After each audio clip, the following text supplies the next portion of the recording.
Well, good afternoon and good morning to some of you, depending where you're located. Thank you everyone for joining. My name is Faustine Chan. I'm the Business Innovation Manager for BBB serving the Pacific Southwest. So we're hosting daily webinars just to help our businesses with a variety of topics during this time, just to help them navigate their business, answer questions. So you're more prepared when your business starts back up, or if your business is still going, just to help navigate during this time. If you do have any questions or comments, please just leave them in the chat option or in the Q&A. We can answer all the questions and comments that you have at the end. This webinar is being recorded, so if you do miss any part of it, or if you want to rewatch it at the end, we will have it posted in a day or two up on our website at events.bbcommunity.org. And then you can also sign up for other additional daily webinars and also view past webinars on that page as well. So we have a great speaker today from Digitopia. We have Frank Cowell. He's the CEO of Digital Strategy, and also his agency is based in San Diego, California. He works regularly with CEOs, CMOs, and VPs of marketing who are looking to create amazing brand experiences while driving inbound leads. He's a self-taught programmer with a deep understanding of technology, and he enjoys a unique blend of brand development and marketing savvy that enables him to offer fresh perspectives on often complex marketing concepts that he instills actionable, easy to understand language. So I'll go ahead and hand it over to you, Frank. Faustine, thanks for having me, and it's good to be back with you folks. I think we were here last week presenting on another topic. And so I'm excited to share with you a topic today that I'm really excited about, which is how to use technology to align marketing, sales, and service for accelerated growth. And for everyone who participated in the chat, letting me know where you're from, dialing in from, I appreciate that. It's good to see you all today. It's good to have you. Thanks again for joining us. As Faustine said, I'm Frank Cowell. If you want to connect with me after this presentation today, please do so. You can connect with me on the various social channels at Frank Cowell, but the easiest way is my email address, frank@digitopia.agency. So I'd encourage you, if you have questions that weren't answered today, or if you just want to continue the conversation, I do have a team of people. So should you need help with what we talked about today, certainly by no means is this a sales pitch today, but we do have people that are available to help you. So if you want to get in touch, that's the best way to do so. So high five to you folks for taking the time out of your day amidst everything going on. I mean, to say that we have a lot going on is a very big understatement, especially right now. So I want to just acknowledge all of you for showing up and taking the time out to improve your knowledge, your skill sets, work on your business and not in your business. And I think that's really important, especially during times like this. We can't forget that we have to continue, that working on the business mentality. So huge high five to all of you for showing up and putting in the effort, putting in the time. So thank you. So my agenda for today, here's what we'd like to do. I want to talk about today's #1 challenge when it comes to business growth. I want to share a process for overcoming this challenge. And then I want to share the approach to technology that leverages this process to create accelerated growth. And I hope to do that all in the time we have allotted. I have a lot to get through, and hopefully we'll save some time at the end for Q&A. If you've been to any of my talks, you know that I have a promise and a warning at the beginning of every one of my talks. And my promise to you is to not be this guy.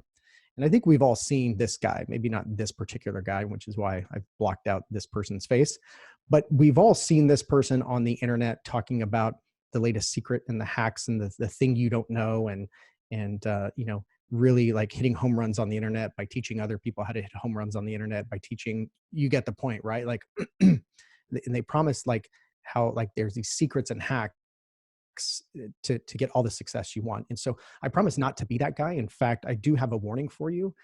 Everything that I teach and preach is about long-term results. It's about working on the fundamentals. It's about knowing your buyer persona. It's about understanding your positioning and going really deep into some very specific things. So my warning is that everything I teach has nothing to do with overnight results and has everything to do with putting in hard work over a long period of time. So I promise not to be that guy. I promise to only teach fundamentals, and I promise to only talk about things that I believe, not only will work today, but work long into the future. And so I'm very much against kind of this hacky, tricky, tips and trick mentality. So my experience with technology and the internet began way back in 1997. And so in internet terms, that makes me really, really old. In fact, back then they didn't even call it the internet. By and large, the name that was being promoted and pushed was the information superhighway. And they said the information superhighway is coming. And it was really fascinating because we didn't quite understand what this was. And in fact, as the first websites started to appear, and there wasn't a real great way to understand where all these websites were and what they were and what existed, you would go to a place called Fry's Electronics. You would buy a physical book called the Internet Yellow Pages, and about 2 to 3 inches thick, and you literally would browse this thing and look for websites to visit, just for fun. And that was interesting to do back then. So I share that to say that I've been around the internet for a long time, and things have changed quite a bit from then until now. We're talking over 20 years now, and again, in internet terms, that's a really long time. And back then, things were really easy. Like if you wanted to get results online back then, it was pretty easy. You can do some of that hacky, tricky tips and tricks stuff that I mentioned a moment ago. You could do some of that stuff. You could copy someone's, meta tags and descriptions, and you could put some text at the bottom of your website that was white text on a white background, so nobody would see it, but you would trick these search engines like, InfoSeek and AltaVista and these sites, and you can kind of trick them. And it was kind of easy to get results for everyone in this business and in this game. But at a certain point, that started to change, and things no longer became easy, right? Like things were really difficult to try to get results online. And I think, anybody who's been doing this for a while can relate to this and understand that you kind of left scratching your head after a while. And so this was kind of me after a while. I was just kind of running around like, where are the leads? Where are the leads? And what we realize is if you just look at all the other indicators, such as cost per visit, that was going up, cost per lead was up, and acquisition. And by the way, conversion rates were down. And more importantly, marketplace differentiation is just gone. And I think the number one challenge to growth is that we have marketplace saturation that is causing all of this. That's why the tips and the tricks no longer worked, because not only were the search engines getting smarter, but you had a lot of entrants to every category that were doing these things as well. And so that really, for me, was the resounding theme in terms of the challenge. It was just saturation in every single sector. In fact, it's estimated that over 400,000 businesses get started in the United States every single year alone. And just to like illustrate this point even further, if you were to do a Google search for this exact phrase, in quotes, digital consulting firm, which I would think that would be something that my firm would want to play in and be found for, there's 63,600 results that come up. And so in my industry, likely in your industry, in almost every industry, we're kind of left like this little boy here. We're just like, this was me, right? Just, I don't know what to do. Like, this is like, I'm throwing a fit about it. This isn't fair. This isn't right. And so, that didn't last too long, because I don't like to throw fits and externalize, right? But this was kind of the feeling. It's like, oh my gosh, like this, it can't be this hard. Why? It has to be easier. So, I started to look for an approach to counteract this, and a way to stand out from the crowd, and a way to create that differentiation again, because that differentiation that was being eroded was the thing that was making it harder and harder. And so I had to figure that out. And so what I came up with is that what needed to happen is we need to kind of go back to basics and go back to the fundamentals. And part of the fundamentals are focusing on relationships, in my opinion. And so for me, the solution was a relationship-driven process built on a platform that allows you to engage customers across their entire journey at scale. And so those key words are highlighted there in blue, because if you don't have just having a process alone today isn't good enough. You need technology, which is the platform piece. So that way you can do that at scale. And oh, by the way, we're not talking about just marketing, right? We're not talking about just getting more visitors and leads. We're talking about the entire customer journey from the moment they first hear about your brand and visit your webpage and your landing page and whatever that might be, or even a social post, all the way through to being a customer and being serviced by your organization on an ongoing basis. And so when we talk about platform, technology is really not a nice to have. It's a must have today. In order to make this solution come to life, the technology is what's required. And more importantly, your buyers expect nothing less. I mean, today it's kind of just table stakes that technology needs to be at the heart of your business. This idea that we're talking a lot about today of digital transformation, in my opinion, and we're kind of late to the party to be having that conversation. Digital transformation should have happened already. But nevertheless, this is now being talked about more and more and being considered and more by businesses that of every type and in every industry. And just to like illustrate the point that buyers expect nothing less, the reason being, regardless of your industry, is we look at big consumer brands, that are creating this expectation of self-service and ease. One of my this app with Domino's is quite dangerous. I mean, in a couple of clicks you can get your favorite order to your door, and I'm telling you, in under 30 minutes, it's, especially if you live close to the Domino's store like I do. They even have the ability for you to make this happen not just on the phone app, but you can have this happen on the Apple Watch. I had an Apple Watch for a while, and I tested this Domino's app out, and I swear to you, in 2 taps of that watch, right? I opened the app and tap for my favorite order, tap to confirm. 17 minutes later, there was pizza at my door. My card was charged. The person showed up. I had that pizza there at my door. I mean, that kind of experience is just, it's just mind boggling. And I think, we take that for granted, but companies like Domino's, they're helping to create this expectation that your buyers are going to have in every industry. Now, I'm not suggesting you need an app, right? And you need, this kind of thing in your business, but I want to, illustrate the point that companies like Starbucks, companies like Domino's and Starbucks, they're helping to create these expectations. You look at the Starbucks app, tap, you've got your latte waiting. You just walk in and grab it. You don't even have to talk to anybody. You've got Uber, which, if you were to ask somebody, hey, what do you think about revolutionizing the taxi industry, right? Like what do you think about that?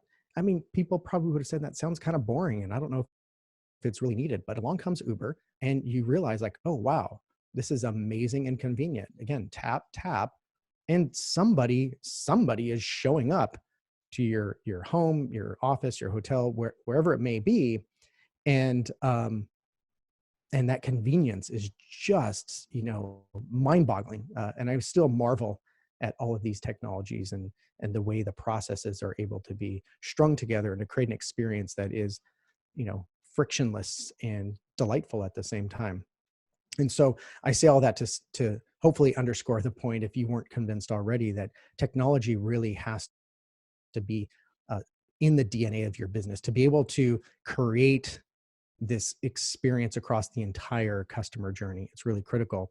And oh, by the way, when you pair that with the fundamentals of getting back to relationship building, when you put those 2 things together, you can create something really amazing for your customers. So let's talk about a relationship-driven process. So if you've been to any of my talks, you'll know that when it comes to relationship-driven process, I'm a huge fan of getting really specific with your buyer personas, your target audience, and really identifying who this person is in a very specific way, and at a deep, intimate level, and understanding who this person is, not in very broad, general terms, but again, identifying things like an age or a gender and an income. And that's not to say that every one of your buyers in this buyer persona category is a 42-year-old male who lives in Phoenix, Arizona, right? Like, it's not to say that everyone is identical to that, but what this allows you to do is bring this person to life and remind you that you're dealing with a real human being with real interests and desires and questions and concerns. And one of the things that we encourage people to do when they start hyper focusing in on buyer personas is to focus on this thing called a pain point, a focus pain point. So you'll notice here in the middle column, we've identified a focus pain point. And I think that's really important when you take a relationship driven approach to how you're going to market, sell, and service your customers. If you don't hyper focus in on the exact pain point that they want to solve, you will start to fade into obscurity. That's where that marketplace differentiation becomes a challenge, is because there's so much noise out there that nothing becomes magnetic for your potential customers, because it's just part of the noise, because it's too general and it's too broad. But if you start to develop messaging and campaigns that are hyper focused on buyer personas and pain points, that's going to cut through the clutter and it's going to become magnetic. So it's really critical that you define that and create experiences that aim to solve that one problem for this one person. Now, of course, once you do that, you can build out multiple experiences in your business. There's nothing saying you only have to have one major, kind of digital experience or, overall experience for just one person with one pain point, but you need to start with one. You need to hyper focus in, and that's how you're going to cut through the clutter. once you know this person, and you're trying to figure out that focus pain point, one thing you can do is you can take a look at what we call a buyer's journey, which is to say, generally speaking, a buyer goes through three major stages: awareness, consideration, and decision. And in the awareness stage, they're really becoming aware of their problems. They go from not knowing exactly what their problem is to knowing exactly what kind of problem they have. And once they know that problem, then they start to consider the different paths. And so the paths are, well, I have a cold. And so I could either go to the doctor, I could, look up home remedies online, I can go to the holistic pharmacy down the street and get some advice. Like, there's a number of paths that you could take, a number of different ways to solve that problem. But once you know the path that you want to take, then it comes time for decision. And decision is about the providers that can take you down that path. And so I like to think of awareness, consideration, and decision as really about problems, paths, and providers, and the questions and concerns that your potential buyer and your customer is going to have at each of those stages. So what kind of questions and concerns and maybe misconceptions do they have about the problem that you solve? What kind of questions, concerns, and misconceptions do they have about the various paths that they have at their disposal? And the same thing with providers, the various providers out there, your competition, and maybe your indirect competition too. What are the questions, concerns, challenges, misconceptions about the providers? And so when you start to bullet point all of these things out, you'll have an inventory of issues. Collectively, you can call these the issues. And when you look at this inventory of issues, you want to step back and you want to ask yourself, this question, which is, which of these issues do they want to solve more than anything else that we're able to help with, of course, that your brand is able to help with, but which one do they want to solve more than anything else? And this becomes your focus pain point. So going back to our buyer persona document, and I already pointed this section out, but this is where you come up with that focus pain point. And so it's really critical that you understand where you're going to win with this person, because that's going to be the source of your marketplace differentiation. That's how you're going to start to counteract all of this competitive noise and chaos that's in the marketplace, is by getting really narrow. I call it hyperspecificity. So once you know that, your buyer persona, this is the person that we want to help. We know how, the pain point that we want to help with. Then what you want to do is you want to make sure that you build in a relationship driven funnel based on that person and that pain point. Again, I mentioned a few moments ago about the entire customer journey. So you can kind of think of that as a funnel, if you will. We call it an ascension ladder. So what I'm going to show you next is not a traditional funnel that is top down, where, you have visitors or strangers that come at the top and magically dollars, come out the bottom of the funnel. We're going to flip that, and we're going to look at it in terms of an ascension path or an ascension ladder. And the reason being is it's just a philosophical view of mine that I look to, I tell my clients, hey, don't just think about closing deals, look to elevate relationships. So if we were to look at the entire customer journey as an elevation of relationship statuses, the first, relationship you're going to have is where you're going to need to educate that person. Some people will be in the stage when they come to your brand. Some people will be already progressed further along in their journey. And so you'll need to have content and information and offers to support that. But we're going to start here at the bottom for those people that are in that early stage. And so they need to be educated. So that's the first thing you need to be doing, is you need to have what's called cornerstone content, and which showcases your brand's expertise coming from a place of education as opposed to promotion. And so the sentence we have here to kind of sum this up is, you would basically be saying, here's how to solve your pain point or achieve your primary desire. And so when you do this, you don't want to use a lot of we language in your information and your content that you're sharing. You want to use a lot of you language, meaning not don't use language like, here's what we do, and when you work with us, here's how we do it. What you want to do is flip that and say, hey, as you come across this particular issue, you're going to want to investigate these three things. And then once you do that, you're going to want to look for these indicators and then run this calculation, and then what you do next. And so when you take that approach, you become more of an educator instead of a promoter. Now, this kind of content can have a lot of different formats, right? Blog posts, videos, infographics, case studies, et cetera, et cetera. But the key thing here you want to focus on is that keyword educate. This is your time to educate, and do so in a way that showcases your brand's unique philosophies and ways of thinking about this particular problem. When you do that, you're then able to essentially connect that sentence with this following connector here, which is, and here's a resource to help you do it. So if you put those two together, it's here's how to solve your pain point, and here's a resource to help you do it. So now the way you can progress the relationship beyond this person just needing education and really moving into a deeper relationship with your brand is to empower them. And so where most, and we call this a lead magnet, by the way, and this is where you exchange information with them. They either give you their email address, they request something. And where most people go wrong with the lead magnet is they just give people more information to read. And that's not the purpose of the lead magnet, because if you just give people more information to read or consume, you're not moving the relationship along. And so the way you move the relationship along is you empower them. You empower them to take some sort of physical action based on the education that you just gave them, right? Again, going back to the sentence, here's how to solve your pain point. Now here's a resource to help you actually do it.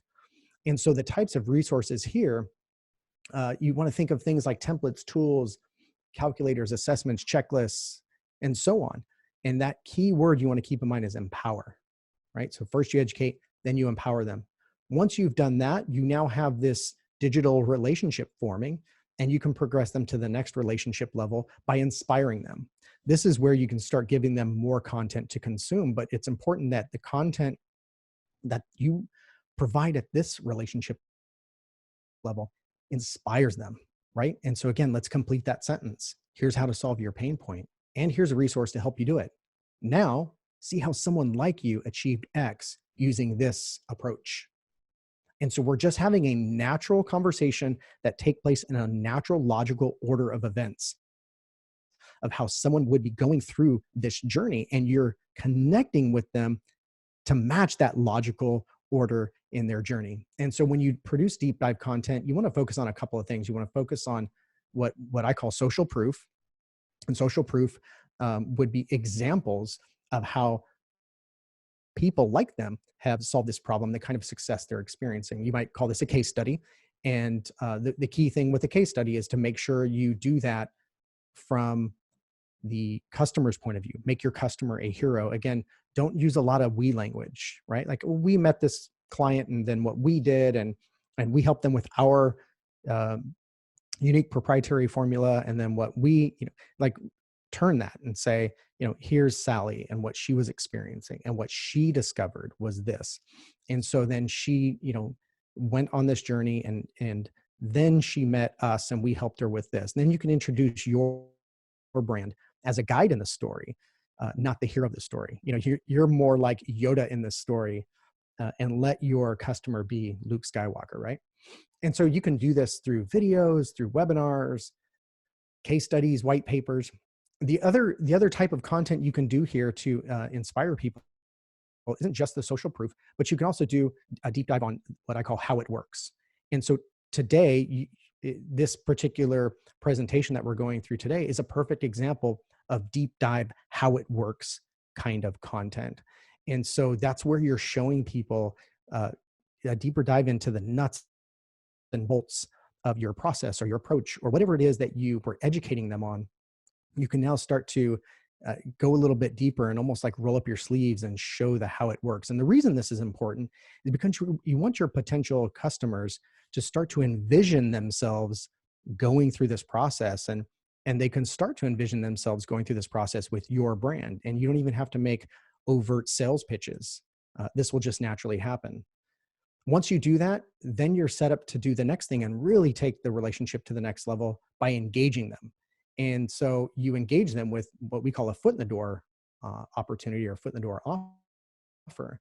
And so the question simply becomes, would you like to experience this kind of transformation too? If so, take this important first step. So now, again, if we just look at this natural sentence, this natural conversation that's forming, here's how to solve your pain point, and here's a resource to help you do it.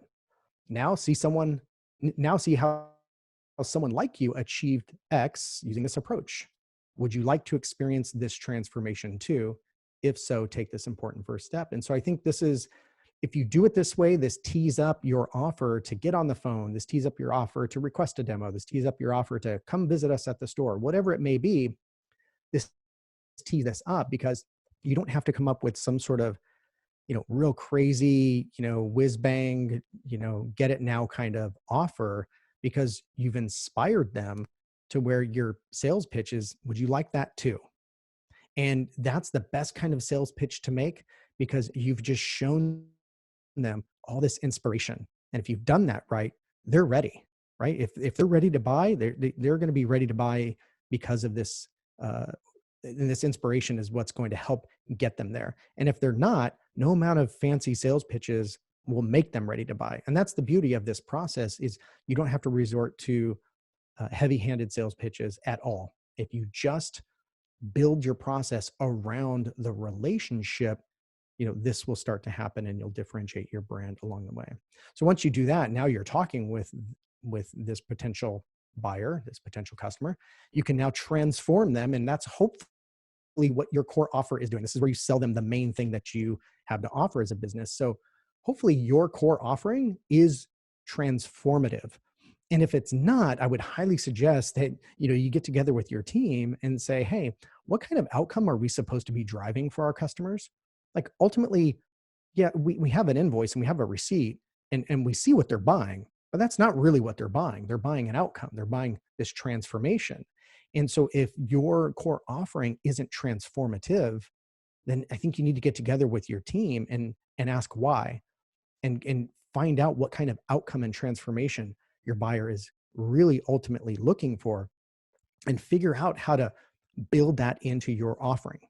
So that way you do achieve the goal of this relationship level. Now that they're a customer, you do help them achieve transformation. And if you do that, you can then have an opportunity to continue to serve them, to turn them into fans. And so you elevate them into a fan. But ultimately, what you're trying to do is you're trying to elevate them to another level of productivity, another level of performance, another level of satisfaction, another level of self-image and self-worth, whatever that is in your business.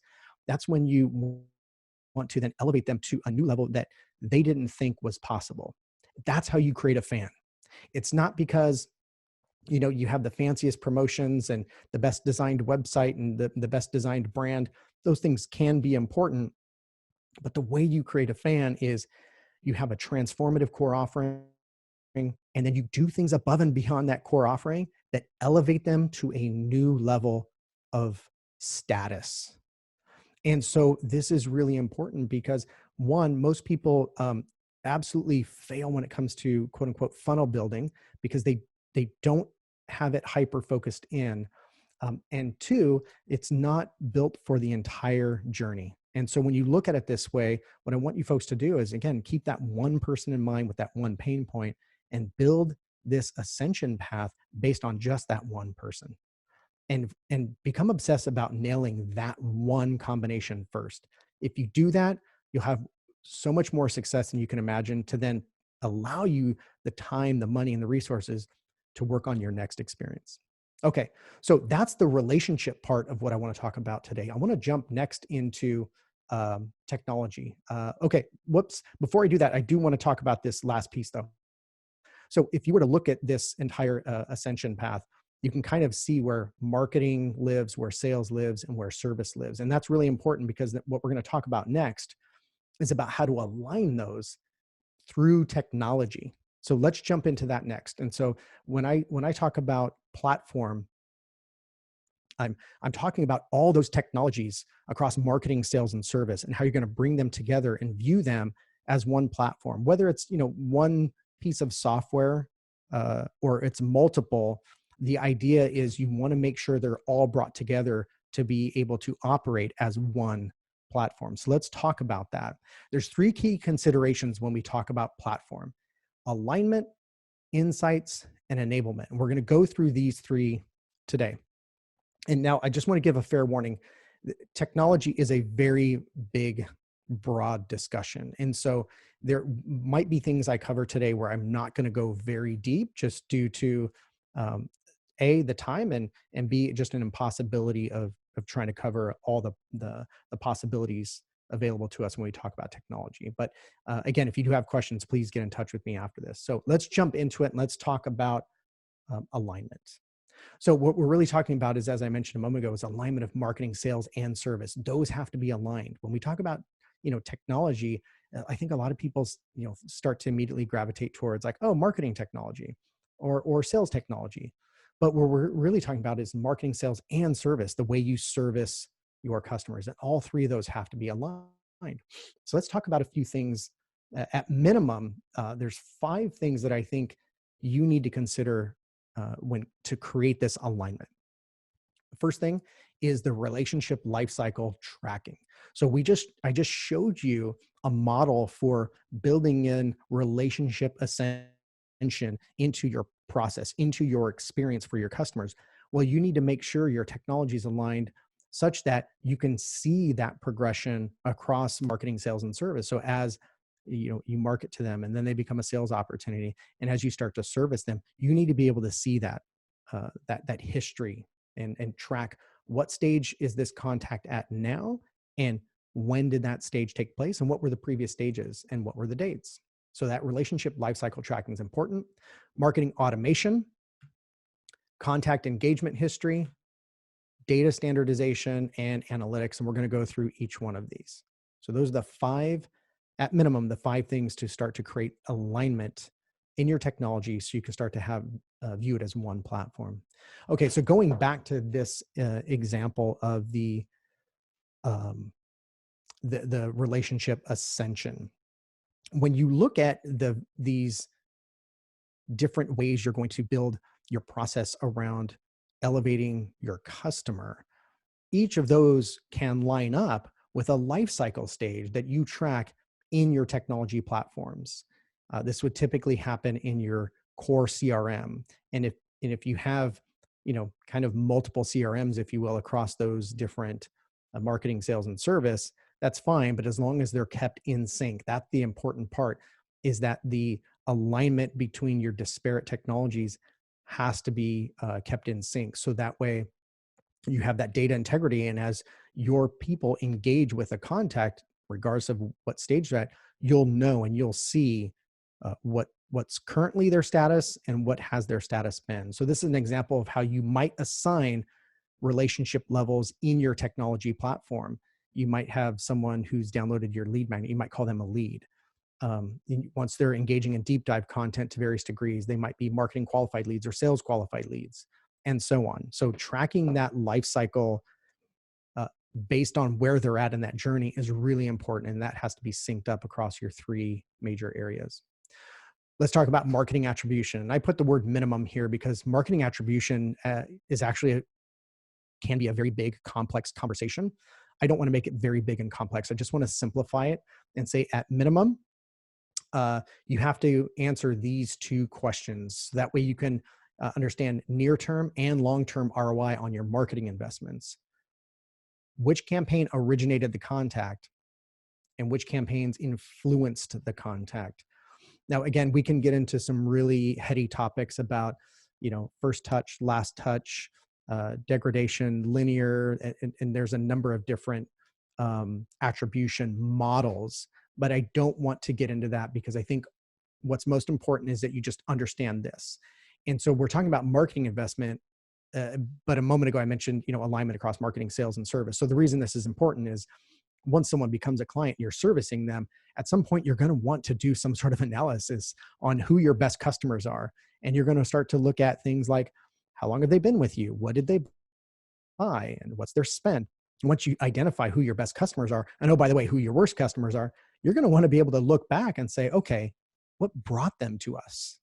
Which campaigns were responsible for, generating that contact? Which campaigns actually influenced their journey? Because it's not always just, the one campaign that created the contact the first time. It's oftentimes these other campaigns that you have in market that influence that person to become a customer in the first place or to engage your firm. So at minimum, you want to make sure that you have marketing attribution to answer which campaign originated and which campaigns influenced. Let's talk about contact engagement history. This is so important. This on the screen here, you're looking at an actual client that we generated, and I've got their name and email redacted for obvious reasons, but these are screen caps from the contact engagement history on this client. And what I want to show you is that we're looking at history across a variety of different activities. So not only are we looking at like what web pages were visited, which calls to action were clicked on, what marketing emails were sent, what personal salesperson emails were sent, deal activity and how that progressed, and the life cycle stage changes. It's important in today's world, when you talk about like CRM and technology and platform, it's important to be able to see the engagement history on a contact across all of these different activities, and ideally in one place. Now, if you have to get it from different systems, that's fine, but you need to find a way when you're running an analysis and you want to start to investigate specific buyers and look at their journey, you need a way to easily pull that together so that way you can see the entire history. It doesn't really do a whole lot of good to say, well, let's just look at, the marketing engagement. Okay, that's fine, but in context of the sales engagement that they had and the service engagement, wouldn't we get a better picture of what this person's experiencing with our brand? Like, for example, if a customer calls in and you're talking with them, wouldn't it be best to see what their entire experience with your brand has been? So this out of everything, I think is one of the most important things that businesses can do. And this isn't very difficult to do. There's technology out there to make this happen. And I won't go into a pitch as to, which technology. Certainly I have a favorite, but I'm not here to make that pitch today. In a company that I'm affiliated with. So I'm not, trying to make that pitch. What I'm saying is it's important to get this contact engagement history unified. And that will start to create that alignment between those three areas in your company. Because how powerful would it be for your service team to be able to have effective meetings with your marketing and sales teams and talk about what's actually happening with your customers and with your contacts? And you can see it all in one spot. So it's really powerful.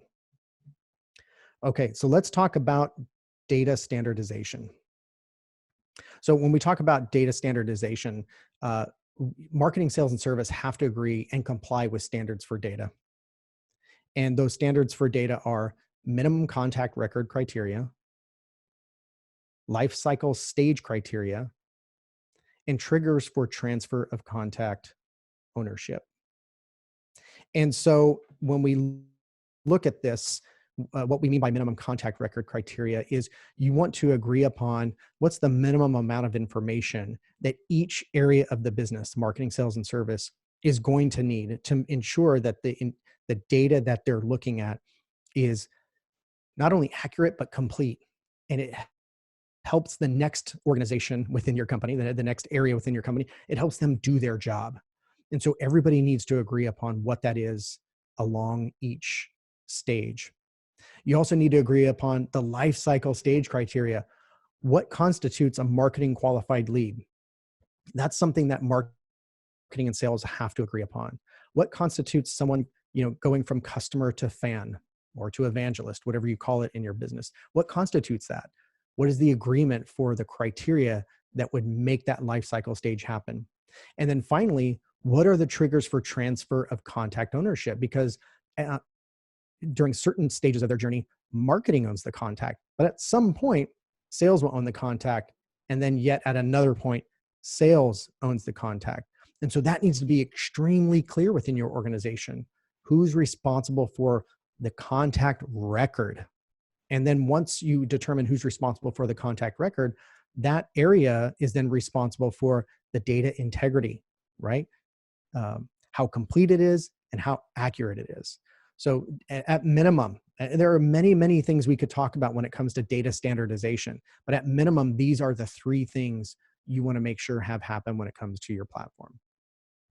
Let's talk about analytics, which is the final piece of alignment here. So when it comes to analytics, you can use your Google Analytics to look at what's happening across kind of like your web and whatnot.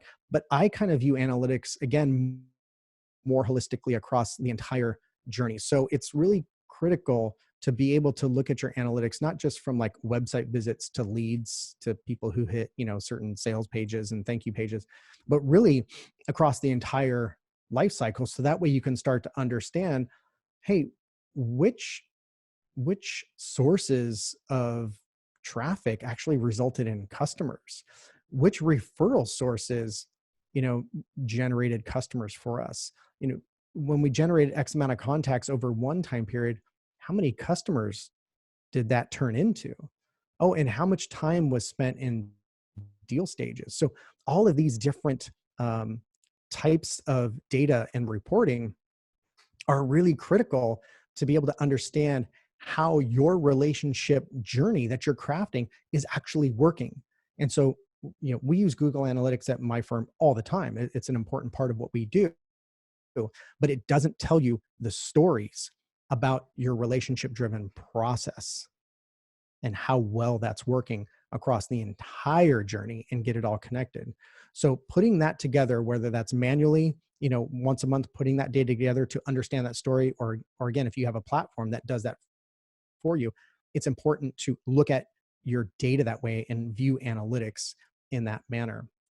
I want to talk about insights when it comes to data and analytics. So without insights, analytics are kind of like a lamppost, which is to say that they're just good for leaning on. And so we have things like AI, artificial intelligence, that are helping to bridge this gap, to turn your analytics into insights. But to date, it's not quite there. You still are going to need to manually look over the analytics, look over the data so you can create insights, and you can start to create assumptions, and you can start to create theories, and then you can test a hypothesis against that theory to then try to improve this relationship driven model. And so that's going to require that you have some sort of digital analyst or strategist either on your team or that you hire out for. If you want to take this platform idea seriously, you need someone who's looking at it, driving direction, and again, developing insights. So that way you can take action and improve the experience, because this is a never-ending process of improving that relationship-driven model. And so having someone who's a digital analyst or strategist provide the insights is really critical, because again, you can get really caught up in looking at these reports that come out of these analytics packages. And I will tell you, they're very fancy, they're very pretty, they're very impressive. But without the interpretation, without the questions, without sitting down and having a conversation with various members of your team, they don't do a whole lot. And so that reflection is really important, and that questioning and putting things into practice based on that and testing things is really critical. And so I'd highly consider that, if you're going to start to infuse this into your organization and you want to start to take this kind of approach, having, this digital analyst slash strategist mindset on your team or someone you work with externally is going to be really critical. Okay, so that was alignment. Let's talk about enablement. That was alignment. And then we talked about insights. Insights was, again, just a really short section, but just to emphasize the point that that digital analyst strategist is going to be, critical to take it to another level. And then finally, we have enablement. So when we talk about enablement, you can have alignment and insights as your foundation, but then once you have that, you can methodically deploy enablement features to then take things to another level, right? If alignment and insights are your baseline, enablement is how you then progress and grow. And so my definition here when I say enablement is technological features that allow you to increase efficiencies and personalize interactions across marketing, sales, and service. And I'm just going to kind of put a key word here, or a key phrase, which is at scale. I want to repeat what I said a few moments ago about at scale. And so that's what enablement will do, is it allow you to do that at scale, right? It's about efficiencies and personalizing interactions across those three areas of your business. Again, matching up with that relationship-driven model. And so, next slide here. So let's just take a look at the various enablement technologies. And this is kind of one of my last few slides here. And we'll be wrapping up soon, just as an FYI. But if we look at the various technologies, and again, this is what I mentioned a moment ago, my warning to you was, we're not going to be able to go into every possible enablement technology that there is, and we won't be able to do a deep dive on all of these, but let's just talk about a few of them. If you notice, I've got CRM at the bottom with this line under marketing, sales, and service, and that's just to illustrate that the view of this should be that CRM is kind of the underpinning of this. And I think one of my big pet peeves is when people talk about CRM, so many people talk about CRM in terms of like marketing. You say CRM and they think marketing and sales. And in my opinion, CRM is really about being the backbone of managing that data across the entire customer journey, including even helping with business process. So CRM isn't just a marketing kind of tool. CRM is kind of a central hub, if you will. And so in CRM, you're going to have things like the storage of contact data, all the information about the contact and the account that they belong to. That engagement history that I just talked about a moment ago, essentially that's a core function of CRM. Lifecycle management, which is part of the contact data, and then activity management. So the activity management is, okay, are we supposed to follow up with this person? Do we want to leave a note about this person's account? Do we want to send and log an email for this person, for this contact?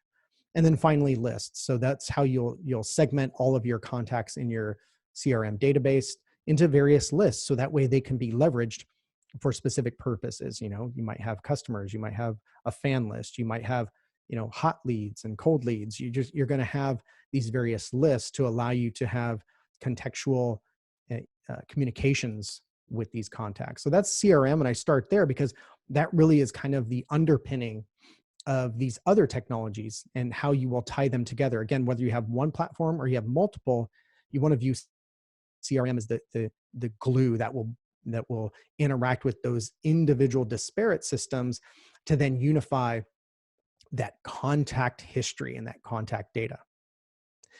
So then let's go back up here and we'll talk about marketing. So marketing, you could be doing a number of very cool things when it comes to marketing technology today. Content publishing, there's tech that can help you. You can use this to publish your blog and your website and your landing pages. Really cool stuff. Lead capture, so forms and landing pages to be able to bring leads into your system. Campaign tracking, so there's some really cool technology out there when it comes to marketing, where you can run your Facebook ads, for example, out of the platform. And the reason this is important is because then, guess what? That comes into that contact history. So you can see, oh, wow, that person came in from a Facebook campaign. Analyzing and planning your SEO, is definitely a feature that's very cool, and it can be done with the right marketing tech. Email marketing is an obvious. That's kind of like, the granddaddy of marketing technologies. So email marketing, live chat is kind of a new thing that's being wrapped into some marketing technology packages, or you can just simply buy live chat, from just a live chat only vendor.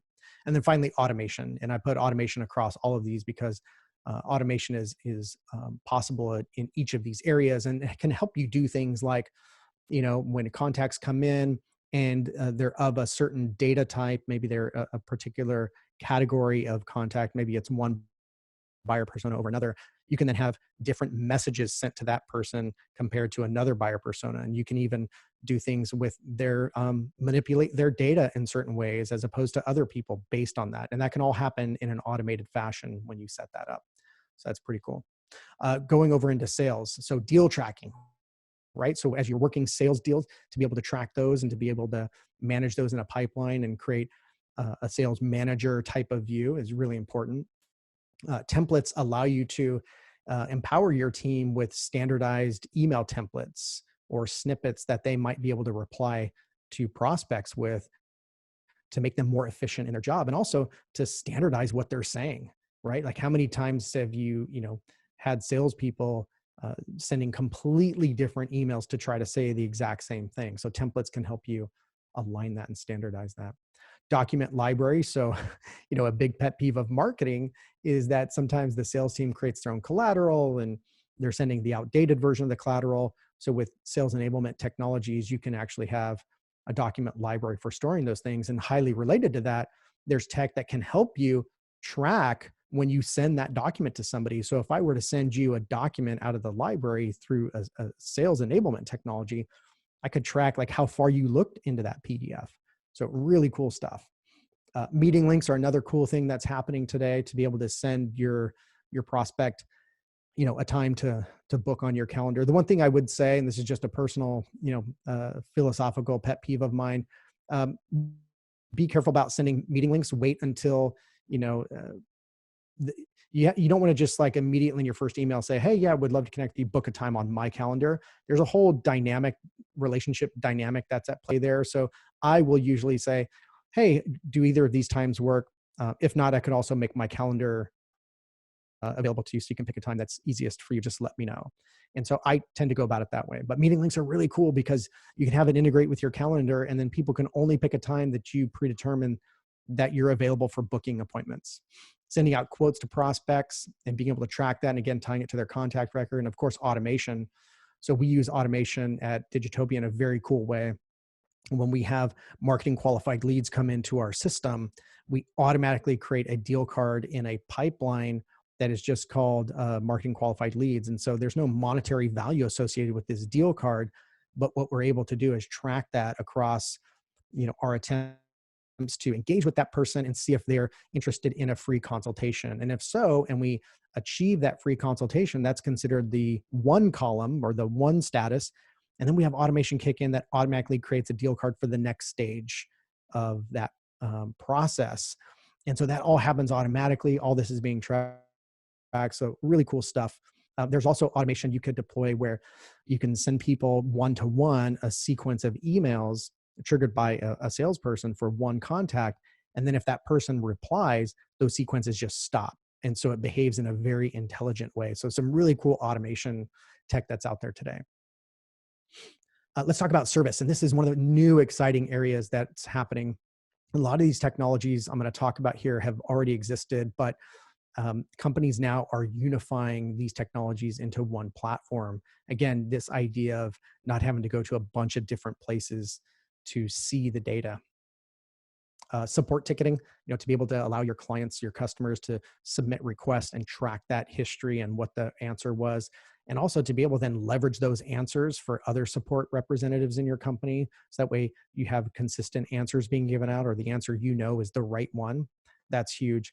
A knowledge base. So it's becoming really popular, and many consumer-based companies have done this for a long time, but we're now starting to see a lot of B2B companies do this, which is exposing the kind of common questions and answers that their customers have, and exposing it in like almost like a blog format, but really kind of just, it's most relevant to existing customers, so where they can go and get answers to common questions, so they don't necessarily have to submit a ticket or sit on the phone. And that's a really cool feature that also can, that can contribute to your SEO, by the way, because if you make that available on your website and it's not gated, it's not password protected, that's content that will be indexed by a search engine. So that also has an SEO benefit there. Templates to be able to respond and email to customers, very similar to how templates would benefit the sales team with prospects. Team email is super cool. Team email, right, would allow your customers to email, team acme at, yourdomain.com. And then that doesn't have to just go to one person at your company. That can go to the team that's managing that client, or like sales at or support at. And so team email is great because now it's not just one person responsible for that email. Other people can jump in and see that interaction and engage, and it can be assigned to the right person. Sending out surveys, or what's called or net promoter surveys, where you find out the satisfaction your customers have with your brand, really important. And just sending out surveys in general. It's some really cool service tech. Live chat, again, that's good from a marketing side, but it's also great from a service side to be able to have your existing customers be able to just live chat you. And then, of course, automation. So that way, you could use automation, for example, when tickets come in, if it's of a certain type category of customer, maybe it gets automatically assigned to a particular person, or maybe an alert goes out to the owner of the company if it's a client of a particular category. You can have all this automation, all these rules pre-programmed to, again, make you more efficient. Again, this is just a sample list. These were probably some of my favorite enablement technologies in each of these major areas. But again, the point I would make is that CRM really needs to be the underpinning at the core. And I realize we're almost out of time, so I'm going to go through the rest of this pretty quickly. The buyer persona and relationship-driven model information that I shared with you a moment ago is from a blueprint document that our company's created. I want to make available to you. It's a way for you to put all your buyer persona focused campaigns, content, offers, and engagement activities in one easy to understand view. You saw the buyer persona. This is the relationship-driven ascension path, followed by the different activities you might engage in to move that along. If you want that document, it's free. Just go to Digitopia, www.digitopia.agency/blueprint. And then lastly, if you'd like help with your technology strategy, again, today isn't about a sales pitch, but if you're here today and you do want to get serious about your platform and have this be the thing that powers a relationship-driven model in your business, I want to make an offer to help you. And so I'd like to offer you a free technology strategy session with one of my top strategists, and they'll just help analyze what you're currently doing in marketing, sales, service, and CRM, and what the possibilities are, and help you figure out what would it take to get started down that path, based on what resources you have available from time, money, and people. And so I'm happy to pair up one of my strategists with you if that's where you're at and you really want to figure out how to get this idea of platform in play, so that we can ultimately differentiate your brand, across the entire customer journey. So if you want that help, we'd be happy to pair you up with one of my top strategists in a free strategy session. No big sales pitch, no pressure, just an offer to help. And so if you'd like that, just email me and say, hey, I'm Frank, I'm ready to do this. And just shoot me an email, frank@digitopia.agency. No fancy landing pages, no squeeze pages, no funnel. Just shoot me an email. I'm happy to help you and pair you up with one of my top strategists. We do this all the time at Digitopia as a way to differentiate our brand and showcase our expertise and way of thinking. So I'd love to offer that for you folks today. Just shoot me an email, frank@digitopia.agency. Folks, thank you so much for joining us today. We are right at 11 o'clock, right on the nose. We exactly 1 hour. If you have any other questions, hit me up on the socials at Frank Cowell. Again, email is frank@digitopia.agency. Would love to connect with you. Again, any questions you have, please shoot them over. Be happy to have that conversation. I have a team of people standing by that help me check that email, so we'll be able to get you a response. Folks, thanks again. Have an awesome day and have a great weekend coming up. Thank you, Frank, once again for presenting such a great webinar. If you do need to contact him, his information is on the screen. If you have follow-up questions, we can definitely answer them as well. Just send me an email. I can forward it to him. But thank you so much, everyone, for attending. Please sign up for our additional webinars daily on events.bbcommunity.org. And if you want to review this webinar again, it will be posted on there, and we will also send out the links that Frank had shared today. But thank everyone for attending. Please take care and stay safe out there.